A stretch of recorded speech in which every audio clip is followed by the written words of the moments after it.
Et si je te disais que ce n'est pas la vieillesse qui me fait trembler les mains, mais tout ce que j'ai gardé en silence pendant plus de 70 ans. Je m'appelle Eliane Delcourt, j'ai 83 ans et je vis à Saint-Cyrgues-en-Montagne, un petit village reculé de l'Ardèche, entouré de forêts denses et de souvenirs que j'ai longtemps essayé d'oublier. Les gens d'ici me connaissent comme une vieille dame tranquille, qui brode près de la fenêtre et qui prépare encore du pain au raisin pour sa fille, Claire. Mais ils ne savent pas, ils ne peuvent pas savoir. Ma voix a mis 8 décennies à s'autoriser à sortir de mon corps. Pendant trop longtemps, elle était prisonnière entre ma gorge et ma honte. Et aujourd'hui, alors que j'approche doucement de la fin de cette vie, je sens que je ne peux plus porter ce poids sans le poser quelque part. Alors je le dépose ici, dans ces mots. Je n'ai jamais su exactement à quel moment ma liberté m'a été volée, mais je me souviens très bien du jour où j'ai compris que mon propre frère, Régis, n'était pas celui qu'il prétendait être. J'avais à peine 8 ans, et lui 16.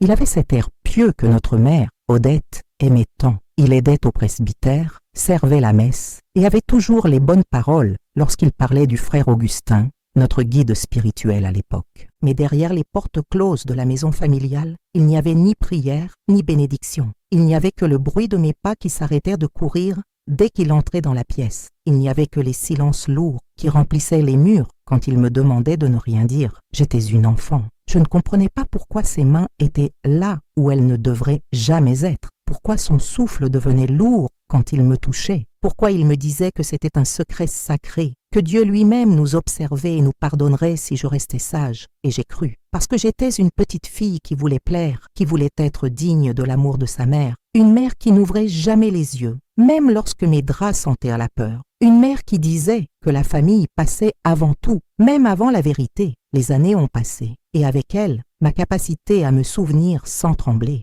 Chaque souvenir est devenu un monstre que je devais enfermer dans une boîte invisible. Je suis devenue experte en sourire de façade, en regard qui fuit, en silence qui hurle. Et pourtant, je suis toujours là, avec mes 83 ans, mes mains usées, et cette mémoire qui refuse désormais de se taire, parce que je sais, au fond, que mon histoire n'est pas unique, qu'il y a d'autres Eliane, d'autres petites filles, devenues vieilles dames, qui n'ont jamais osé dire ce qui leur a été fait. Ce n'est pas une confession, c'est un cri, un appel, une libération. Et si tu es là en train de lire ces mots, je veux te demander quelque chose. Ne détourne pas les yeux, ne minimise pas ce que tu ressens. Et surtout, ne crois jamais que ton histoire ne mérite pas d'être entendue. Commente ici, moi aussi, j'ai porté un silence trop lourd. Et abonne-toi à cette chaîne, parce qu'ensemble, nous allons faire en sorte qu'aucune vérité ne soit plus jamais étouffée. Je crois que la douleur la plus silencieuse est celle qui se tisse dans les interstices de l'ignorance volontaire. Ma mère, Odette, était une femme rigide, profondément religieuse, le genre de croyante qui pensait que tout ce qui arrivait à l'intérieur des murs de la maison était une épreuve envoyée par Dieu lui-même. Elle répétait souvent « Le mal rôde dehors, Eliane. Ici, entre ces murs,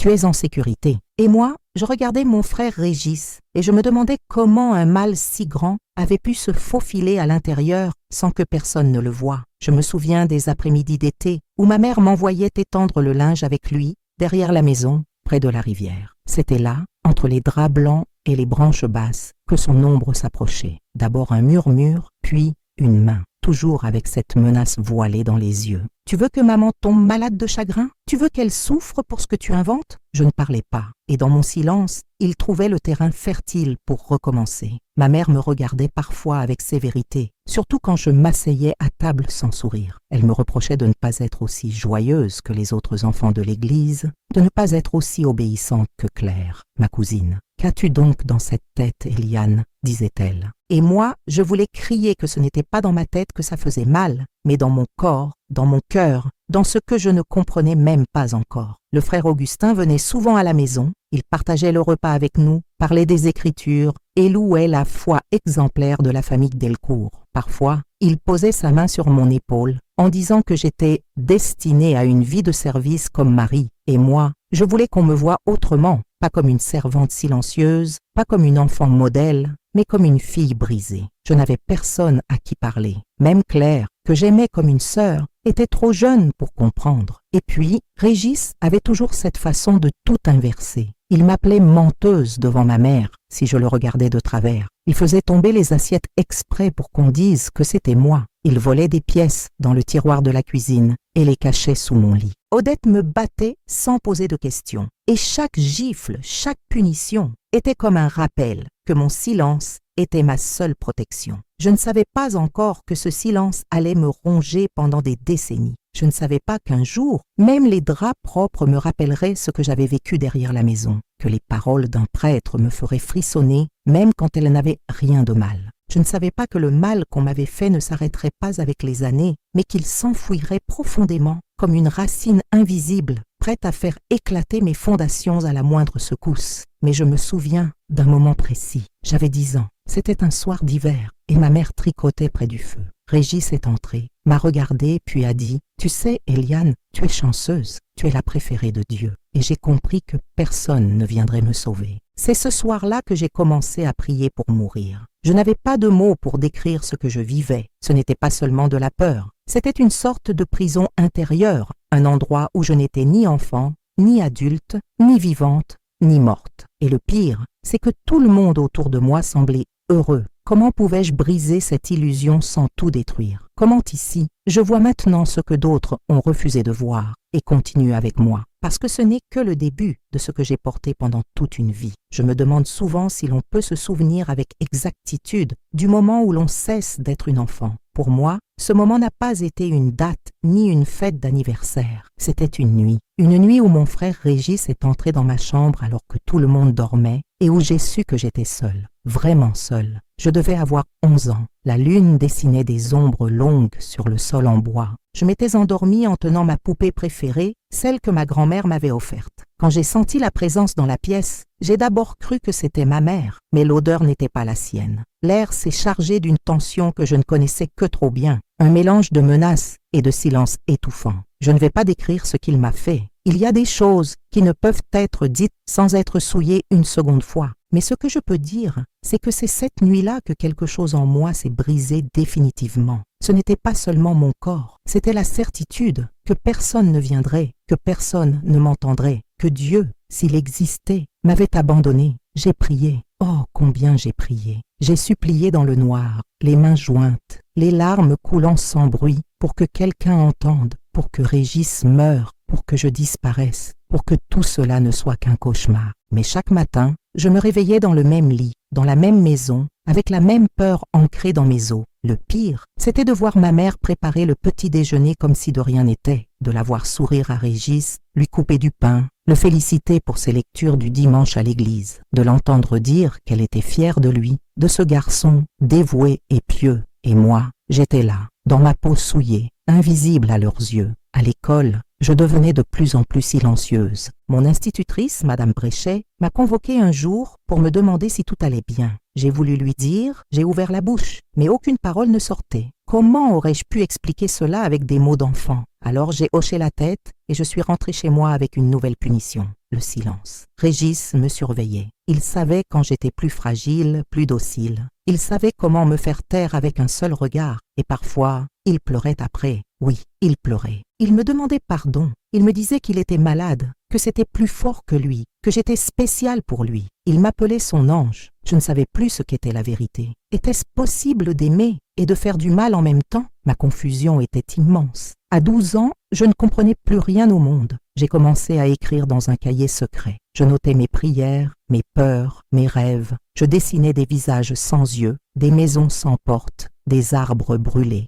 C'était mon seul refuge. Et puis un jour, le frère Augustin m'a demandé de lire un psaume à la messe. Il m'a regardé avec tant d'intensité que j'ai cru qu'il voyait à travers moi. Je me suis dit, peut-être qu'il sait, peut-être qu'il m'aidera. Mais non, il m'a seulement félicité à la fin et m'a offert un livre de prières. Un livre, rien d'autre. Je me suis refermée davantage. J'ai commencé à croire que je n'étais pas une victime, mais une coupable. Parce que si personne ne voyait, si personne ne réagissait, c'était sûrement que c'était moi le problème. Je portais cette honte comme une deuxième peau et le temps passait. Chaque année, je devenais un peu plus invisible. un peu plus docile, un peu plus morte. Si tu lis ceci et que tu as déjà ressenti que ton cri ne valait pas la peine d'être entendu, sache que moi aussi, j'ai cru ça. Et pourtant, regarde-moi maintenant, j'ose enfin parler. Comment ici? Il faut avoir été brisé pour comprendre le silence des autres. Et reste avec moi, car ce n'est que le début de ce que j'ai à raconter. Le silence peut être un cri, un hurlement étouffé. Il peut te ronger les entrailles plus que les mots les plus cruels.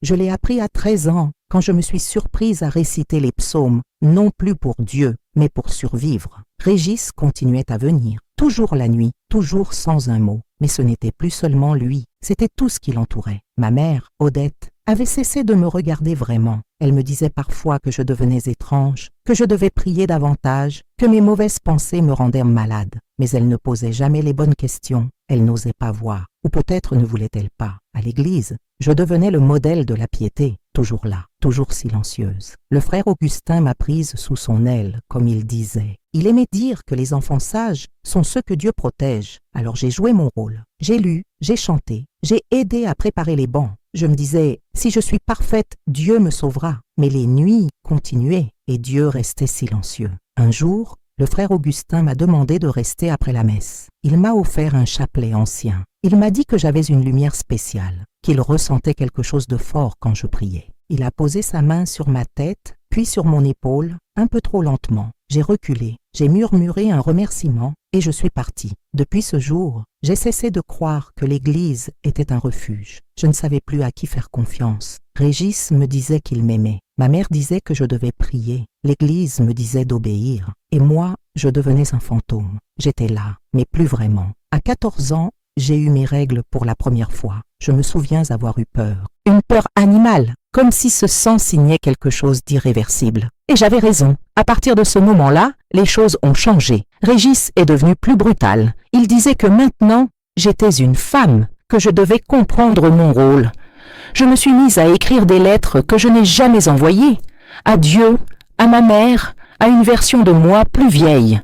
Je les enterrais dans une boîte sous le cerisier, au fond du jardin. C'était mon seul espoir, que quelqu'un, un jour, les lise et comprenne. À 15 ans, j'ai arrêté l'école, officiellement pour aider à la maison. En réalité, parce que je n'avais plus la force de sortir. Mon corps était épuisé, mon esprit encore plus. Je me réveillais avec des douleurs sans cause apparente. Ma mère disait que c'était le diable qui me possédait. Elle a demandé au frère Augustin de prier pour moi. Il est venu chez nous. Il a béni ma chambre. Il a posé la main sur moi. Et j'ai su que même lui ne me protégerait pas. Je devenais folle. Je parlais à voix basse. Je murmurais des prières que je ne comprenais plus. Je me grattais la peau jusqu'au sang. Je voulais sortir de mon corps, le quitter, l'abandonner. Mais je restais là, prisonnière. Un soir, j'ai entendu ma mère et Régis discuter. Elle lui disait qu'ils devaient se marier bientôt, qu'il ne fallait pas qu'on parte, que les gens du village pourraient remarquer. J'ai compris que ma douleur n'était pas un secret pour elle, juste un fardeau dont elle voulait se débarrasser. C'est ce soir-là que j'ai décidé que je ne parlerais plus. Pas un mot, pas un cri, rien. Si mon silence devait être ma révolte, alors je le ferais jusqu'au bout. Les mois suivants, je me suis enfermée dans ma chambre. Je n'en sortais que pour les repas. Je faisais tout mécaniquement. J'étais vivante par habitude. Jusqu'au jour où une voisine, Solange Béraud, est venue. Elle m'a trouvée assise sous le cerisier. Elle m'a dit que j'avais l'air triste, que mes yeux criaient. J'ai baissé la tête. Elle a déposé une petite croix dans ma main et m'a dit « Tu n'as pas à porter ce poids seul. » C'est la première fois que quelqu'un m'a tendu la main sans poser de conditions. Mais à ce moment-là, j'étais déjà trop loin. Si tu lis mon histoire et que tu as déjà pensé que ton silence valait plus qu'un cri, écris-moi dans les commentaires. Mon silence était aussi une prière et continue avec moi. Le chemin vers la lumière commence dans les ténèbres. Il y a des silences qui deviennent une seconde peau. Et quand cette peau se fissure, ce n'est pas une simple blessure, c'est l'éclatement de tout un être. J'avais 16 ans lorsque j'ai compris que quelque chose changeait en moi. Mon corps me trahissait une fois de plus. Mes règles ne venaient plus. J'étais toujours aussi silencieuse, toujours aussi absente, mais à l'intérieur de moi, un frisson me parcourait chaque fois que j'essayais d'ignorer les signes. Et puis, il y eut cette nausée, ce vertige constant. Je savais, avant même que ma mère le sache, avant que Régis ne le pressente, je savais que j'étais enceinte. Je me suis regardée dans le miroir de la salle de bain un matin et j'ai vu dans mes yeux une étrangère, une fille de 16 ans, enceinte de son propre frère. Aucun psaume, Aucune prière ne pouvait couvrir cette vérité. J'ai voulu me frapper, me faire disparaître, redevenir cette petite fille d'avant, celle qui jouait au bord de la rivière. Mais cette fille n'existait plus. Quand ma mère a compris, elle n'a pas crié. Elle m'a giflé, fort, puis elle est tombée à genoux. Elle a hurlé à Dieu qu'il nous punissait, que le diable avait trouvé un chemin dans notre maison. Mais elle n'a pas demandé qui. Elle savait. Et elle a décidé qu'il fallait cacher cela. Elle m'a enfermée, presque littéralement. Je n'avais plus le droit de sortir de la maison. Elle disait aux voisins que j'étais malade. Elle m'a fait porter des vêtements amples. Elle me forçait à prier chaque jour, à jeûner, à demander pardon. Pas à Régis, à moi. Moi, la faute. Moi, la honte. Régis, lui, évitait mon regard. Il ne venait plus dans ma chambre, mais il n'a jamais demandé pardon. Jamais. Quand mon ventre s'est arrondi, ma mère a fait venir une vieille sage-femme du village voisin, une femme silencieuse, dure, qui m'a examinée sans un mot. Elle a dit que j'étais en bonne santé, mais qu'il fallait accoucher discrètement, que ce genre de choses se réglait entre femmes. Elle a regardé ma mère, pas moi, comme si je n'étais plus humaine, mais un problème à résoudre. Les mois sont passés lentement. Chaque nuit, je sentais ce bébé bouger en moi, et je ne savais pas si je devais l'aimer ou le haïr. Je ne savais pas s'il était mon fils ou mon frère. J'ai prié pour qu'il meure en moi, et j'ai prié pour qu'il vive, les deux en même temps. Ma foi se tordait comme mes entrailles. Quand l'accouchement est arrivé, il faisait froid. C'était une nuit de novembre. La sage-femme est venue. Ma mère m'a tenu la main, mais sans tendresse. J'ai crié. Je n'avais pas crié depuis des années. Et ce cri a brisé quelque chose. L'enfant est né, une fille. Je l'ai vue à peine quelques secondes avant qu'on l'emporte. Ma mère a dit que ce serait mieux ainsi, qu'elle serait confiée à une famille pieuse, qu'on dirait que je suis allée travailler dans une autre ville pendant quelques mois et qu'on ne parlerait plus jamais de ça.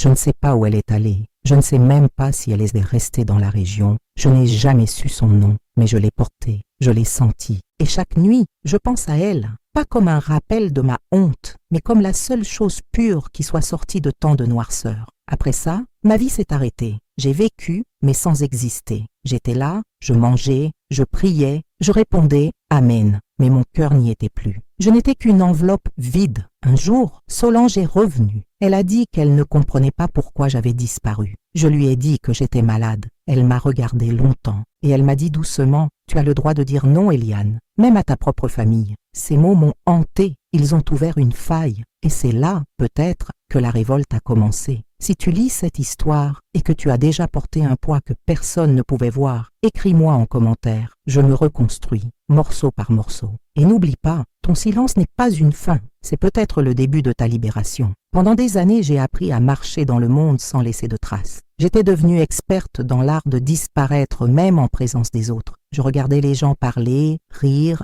aimer, vivre. Et moi, j'étais là, mais ailleurs. Solange m'envoyait parfois des lettres, des mots doux, discrets, comme des caresses envoyées par le vent. Elle me parlait de son déménagement à Clermont-Ferrand, de ses lectures, de sa foi. Elle me disait que Dieu ne m'avait pas oubliée. Et même si je n'y croyais plus vraiment, je gardais chaque lettre comme un trésor secret. Ma mère vieillissait, elle devenait plus silencieuse, plus dure encore. Régis s'était marié, et je n'ai jamais compris comment une femme pouvait vouloir un homme comme lui. Il me regardait parfois avec une sorte de pitié froide, comme si tout ce qu'il m'avait fait n'était qu'un fardeau à oublier. Mais je n'ai jamais oublié. Et puis, un jour d'été, un courrier est arrivé. Il venait d'une assistante sociale d'une ville à 100 de kilomètres. Elle écrivait « Madame Delcourt, votre fille cherche à connaître son histoire. » Mon sang s'est glacé. Ma fille, celle qu'on m'avait arrachée, qu'on avait offerte à une autre famille, comme on jette un vêtement taché. Elle me cherchait. Elle voulait comprendre. Je suis restée des jours sans répondre. J'ai relu la lettre 100 de fois. J'ai imaginé son visage, sa voix, ses gestes, et puis j'ai pleuré. Longtemps. Pas pour moi, mais pour elle. Pour cet enfant né de la douleur, privé de sa vérité. Finalement, j'ai écrit une lettre simple, pleine de tremblements. Je lui ai dit que je l'aimais, que je ne l'avais jamais oubliée, que je n'avais pas eu le choix, que je n'étais pas prête à tout raconter, mais que je voulais la connaître. Elle s'appelait Claire. Elle avait 28 ans. Elle était institutrice dans une petite école. Elle m'a écrit à son tour. Des mots prudents, mais remplis de lumière. Elle disait qu'elle ne m'en voulait pas, qu'elle avait été aimée, élevée avec tendresse, mais qu'il lui manquait quelque chose. Et ce quelque chose, c'était moi. Notre première rencontre a eu lieu dans un parc. Elle avait un foulard bleu et un regard qui me rappelait celui de mon père, doux et triste. Nous avons marché côte à côte sans parler pendant plusieurs minutes. Puis elle m'a demandé « Tu veux bien me dire un jour qui tu es vraiment ?» Et là, je me suis effondrée. Pas de cri, juste une chute intérieure. Je lui ai pris la main et j'ai dit « Un jour je te dirai tout, mais aujourd'hui, je veux juste te regarder. » À partir de ce jour, Claire est entrée dans ma vie comme une pluie d'été. Elle venait me voir, elle m'appelait maman avec une douceur infinie. Elle ne posait pas trop de questions, mais je sentais qu'elle brûlait en elle. Et moi, je cherchais le courage. Mais ma mère, elle, refusait de l'accepter. Elle disait que ce passé était mort et qu'il fallait l'enterrer, que Dieu avait déjà pardonné et qu'en reparler, c'était offenser la grâce. Mais moi, je ne pouvais plus me taire. Un dimanche, après l'église, j'ai décidé de parler à frère Augustin. Je voulais savoir si Dieu m'en voulait d'avoir gardé le silence si longtemps. Il m'a regardé droit dans les yeux et m'a dit « Le silence ne lave pas le péché, il l'enracine. » Ces mots m'ont glacée. Je suis rentrée chez moi et j'ai écrit tout ce que j'avais vécu. Chaque mot, chaque nuit, chaque prière étouffée. Je ne savais pas à qui je destinais cette lettre, mais je l'ai écrite pour survivre. Et ce soir-là, j'ai dormi comme je ne l'avais pas fait depuis 40 ans. Si toi aussi tu as vécu un silence qui t'a rongé de l'intérieur, écris en commentaire « Je veux être libre, même si c'est douloureux. » Et n'oublie jamais, ton histoire mérite d'être entendue, même si elle fait mal, même si elle dérange. La lettre que j'avais écrite, celle que j'avais rédigée dans un élan de vérité, est restée dans mon tiroir pendant des semaines.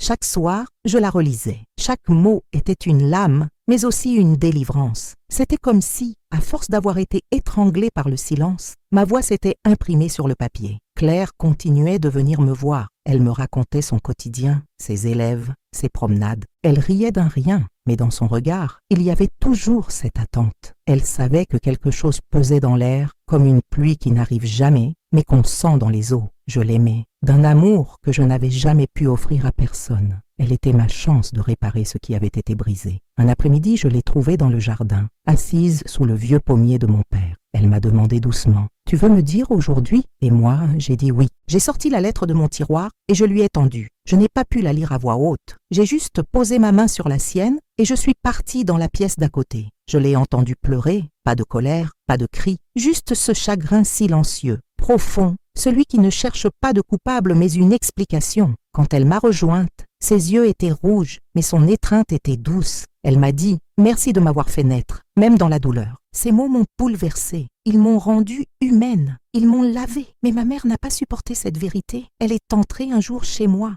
furieuse, la lettre à la main. Elle m'a traitée de folle, de pécheresse, de honte pour la famille. Elle m'a dit que je déshonorais le nom de mon père, que je brisais la paix que Dieu avait voulu restaurer. Je lui ai répondu calmement. Pour la première fois, ce n'est pas Dieu qui a couvert ça de silence, c'est toi. Elle m'a giflé. À 83 ans, recevoir une gifle de sa propre mère, c'est comme redevenir une petite fille prisonnière. Mais cette fois, je n'ai pas pleuré. Je l'ai regardée dans les yeux et j'ai dit « C'est fini, tu n'as plus de pouvoir sur moi ». Après cela, elle ne m'a plus parlé. Régis, lui, a envoyé une lettre pleine de versets, de menaces spirituelles, de pseudo-repentance. Il disait que j'étais possédée, influencée par le mal. Il me suppliait de ne pas détruire la famille, de me taire une dernière fois, mais c'était trop tard. Le silence n'était plus une option. J'étais déjà en train de renaître. Claire m'a proposé un jour d'aller parler dans un groupe de soutien pour femmes âgées, des femmes qui avaient vécu des drames, des violences, des silences. J'y suis allée, tremblante. Chaque pas était un combat,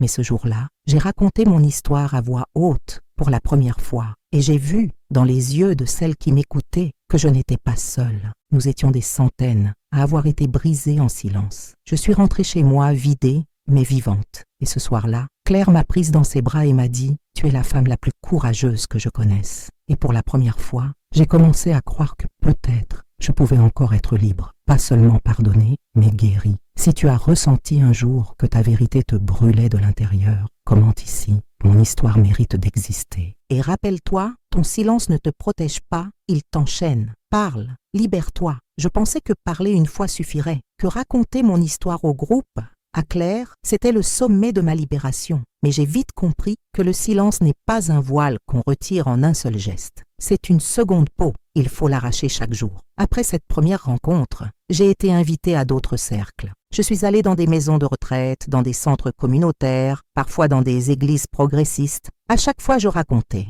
Et à chaque fois, une autre femme s'approchait après, les yeux humides, et me disait « moi aussi ». Elles étaient veuves, mères, grand-mères. Elles avaient rapporté les mêmes chaînes. Certaines avaient en gardé le secret pendant 60 ou 70 ans. Mais ma mère, elle, refusait de mourir avec dignité. Elle disait à tout le village que j'étais possédée, influencée par des forces obscures, que j'avais honte de mon sang. Elle parlait de moi comme si j'étais un poison. Elle faisait tout pour m'éloigner de la famille, pour salir mon nom. Et Régis, dans l'ombre, continuait de prêcher. J'ai compris alors qu'il n'y aurait jamais de repentance de leur part, qu'ils ne demanderaient jamais pardon, et que mon chemin n'incluait pas leur rédemption. Alors j'ai écrit un petit livre, pas pour vendre, pas pour publier, juste un carnet avec mes mots, mes dates, mes souvenirs, une sorte de testament pour Claire, pour qu'elle sache tout, pour que si un jour j'oublie, elle ait la mémoire que j'ai dû construire à coups de douleur. Je l'ai intitulé « Le jour où j'ai cessé de me taire ». C'est aussi ce jour-là que j'ai commencé à marcher différemment. Ma démarche est lente, mes jambes sont fragiles, mais je marche la tête haute. Dans le village, certains me saluent, d'autres m'évitent. Peu m'importe. Je ne cherche plus l'approbation de ceux qui ont fermé les yeux. Claire a grandi avec cette vérité. Elle a choisi d'étudier le droit, de défendre les femmes. Elle me dit souvent que mon histoire lui a donné une mission. Cela me rend fière, mais aussi triste, car je lui ai transmis une douleur, un feu sacré, mais douloureux. Un jour, j'ai reçu une lettre d'une femme d'un autre village. Elle avait entendu mon témoignage via une amie. Elle me disait que grâce à mes mots, elle avait enfin pu dire à ses petits-enfants ce qui lui était arrivé à 13 ans. J'ai pleuré longtemps en lisant cette lettre. Elle m'a rappelé pourquoi je parlais, pas pour moi, mais pour toutes celles qui n'ont jamais pu crier. Dans une messe silencieuse chez moi, j'ai brûlé les lettres de Régis, les carnets que ma mère avait écrits contre moi, les vieilles photos où je faisais semblant de sourire. Ce feu m'a purifié. Ce n'était pas un feu de haine, mais un feu de vérité. Ce soir-là, j'ai dormi sans cauchemar pour la première fois en 50 ans. Aujourd'hui encore, je ressens parfois la peur. Elle est là, comme une ombre, mais elle ne me guide plus. C'est moi qui tiens la lampe. C'est moi qui éclaire mon chemin, même vacillant. Et si tu lis ceci, que tu sois jeune ou âgé, que ton histoire soit cachée ou en morceaux, sache que ta voix vaut la peine d'être entendue. Commente ici, mon silence ne me définit plus. Et rappelle-toi, tu n'as pas à attendre que la douleur s'éteigne pour commencer à vivre. Je me suis longtemps excusée d'exister. Je m'excusais quand je parlais trop. Je m'excusais quand je pleurais. Je m'excusais quand je refusais une invitation. Quand je disais non. Quand je voulais être seule. Quand je ne comprenais pas quelque chose. Je m'excusais même quand j'entrais dans une pièce. Et au fond, je crois que c'est ce que ma mère m'a appris le plus tôt, à m'excuser d'être née. Odette avait toujours ce regard froid, distant. Elle n'embrassait jamais, ne serrait pas dans ses bras. Elle priait beaucoup, je l'ai dit, mais elle priait comme on récite une punition. Elle parlait à Dieu comme à un juge, pas comme à un père, et elle m'a fait croire que j'étais une tache sur son histoire. Elle disait « Tu étais un accident. J'ai failli mourir en te mettant au monde. » Elle me disait que je devais être reconnaissante d'être élevée, que je devais me faire petite, invisible. Et c'est ce que j'ai fait pendant 8 décennies. Je me suis faite toute petite. Même quand j'ai commencé à parler, à dénoncer, à témoigner, une partie de moi restait courbée. Je levais la voix, mais je ne me regardais pas dans le miroir. C'est arrivé un jour banal, un matin où je buvais mon café en regardant les arbres de Saint-Cyrgue. Je me suis vue dans la vitre. J'étais là, ridée, les cheveux blancs, les mains frêles mais vivantes. J'ai vu mes yeux et j'ai eu pitié. Pas une pitié triste, une pitié amoureuse, comme si je regardais une enfant qui avait survécu à l'enfer. Et j'ai dit à haute voix, dans ma cuisine vide, « Tu n'as plus besoin de t'excuser, Eliane. Tu as le droit d'être, tu as le droit d'exister. » Je me suis mise à pleurer, à sangloter, mais sans honte. C'était la première fois que je pleurais sans vouloir cacher mes larmes. Depuis ce jour, j'ai arrêté de dire « pardon » à chaque phrase. J'ai arrêté de demander si j'étais de trop. J'ai arrêté de chercher la validation de ceux qui m'avaient brisé. J'ai changé la disposition des meubles, j'ai accroché mes dessins, j'ai mis une photo de Claire sur la table et une de moi, enfant, encadrée. Je l'ai mise dans ma chambre. Je dors à côté de cet enfant tous les soirs. Je lui parle parfois. Je lui dis « Tu as survécu et maintenant, on vit pour de vrai. » Quand Régis est mort, je n'ai rien ressenti. Pas de haine, pas de soulagement, rien. Il est mort comme il a vécu, dans le silence. Il n'a jamais reconnu ses actes. Il n'a jamais demandé pardon. Mais moi, j'ai cessé d'attendre ça. Je ne suis plus une victime. Je suis une femme, une mère, une survivante. Et je ne m'excuserai plus jamais de ce que je suis devenue. Si toi aussi, tu as appris à vivre sans demander pardon pour ton existence, écris en commentaire « J'ai le droit d'exister » et n'oublie jamais que ton histoire ne te définit pas. Ce qui te définit, c'est ce que tu en fais. Il m'a fallu plus de 8 décennies pour comprendre ce que cela signifiait vraiment. vivre sans peur des autres, sans peur de moi-même, sans peur de Dieu. Car oui, même Dieu, on me l'avait appris comme un bourreau, un regard menaçant qui surveillait mes pensées, pesait mes fautes, prêt à me châtier pour chaque soupir. Mais ce n'était pas Dieu. C'était l'image que d'autres m'avaient imposée pour me garder sous silence. Ce Dieu-là, je l'ai abandonné. J'ai rencontré un autre, un Dieu qui ne hurle pas, un Dieu qui pleure avec moi, un Dieu qui m'a attendu, même quand j'étais enfoui sous la honte, la saleté et la peur. Un Dieu qui connaît mon nom, Eliane. Pas honte, pas accident, pas dégoût. Je n'ai plus peur de parler, plus peur de regarder le passé. Il ne me brûle plus la peau, il ne me ronge plus la gorge, il est là, en moi. Mais il est devenu un souvenir, un témoin, un pilier, pas un fantôme. J'ai 83 ans, j'ai survécu à la guerre du silence, à la guerre familiale, à la guerre intérieure. Et aujourd'hui, je suis là, debout, avec mes douleurs, mes rides, mes absences, mais avec une paix qui n'est pas de ce monde. Je pense souvent à Claire. Je me demande si elle lit mes lettres, si elle se souvient de mes bras, si elle rêve encore de notre maison. Mais je n'attends plus, je n'exige plus. Je la bénis de loin, avec l'amour d'une mère qui a compris que tout ne dépend pas d'elle, que parfois, aimer c'est laisser partir et prier en silence. Je n'ai pas fini ma vie dans le luxe, je n'ai pas connu les grands voyages, mais j'ai trouvé une vérité plus rare que l'or, la liberté. Liberté de penser sans chaîne, liberté d'aimer sans condition, liberté d'exister sans me cacher. Et si ma voix résonne aujourd'hui, c'est pour celles qui, comme moi, ont été réduites au silence pendant trop longtemps. C'est pour toi qui écoutes et qui ressens un pincement dans la poitrine, une boule dans la gorge. Je te vois, je te reconnais, je te tends la main. Tu n'es pas seul. Ma vie est un poème de cicatrices, et chaque mot que j'écris est une preuve que la lumière peut naître du plus sombre des gouffres. Merci de m'avoir écouté. Merci d'avoir marché avec moi jusqu'ici. Et si cette histoire a touché quelque chose en toi, je t'invite à écrire en commentaire « J'ai survécu moi aussi ». Et surtout, abonne-toi à cette chaîne pour que d'autres femmes, d'autres histoires puissent aussi être entendues. Parce que chaque histoire dite est une chaîne brisée. Et ce que j'ai vécu, je ne le souhaite à